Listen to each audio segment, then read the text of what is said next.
আমাদের বর্তমানে যুব সমাজে আমরা দেখতে পাচ্ছি যে রিলেশনশিপটা বেশি চলছে।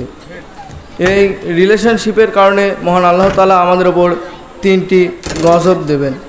1 নম্বর গজব, যে ছেলে বা যে মেয়ে রিলেশনশিপে জড়িয়ে আছে, মহান আল্লাহ তাআলা যদি তাকে তার নসিবে না লিখে রাখেন আর যদি সেটা ব্রেকআপের পর্যায়ে চলে যায়, তাহলে সেই ছেলের মৃত্যু পর্যন্ত হতে পারে।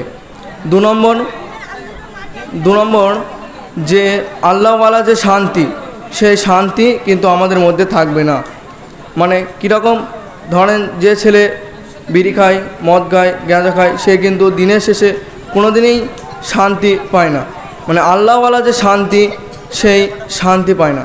তাই আল্লাহ বলছে যে তুই তোর বিপদ নিজেকেই ডেকে আনিস, আমি তোর বিপদ দিই না। তাই আরেকটা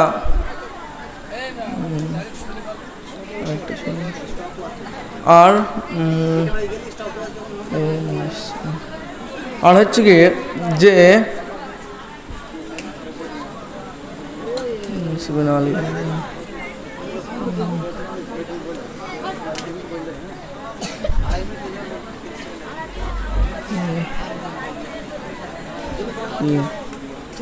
আর যদি না লিখে রাখে তাহলে মৃত্যু পর্যন্ত হতে পারে। এটাই। আসসালামু আলাইকুম।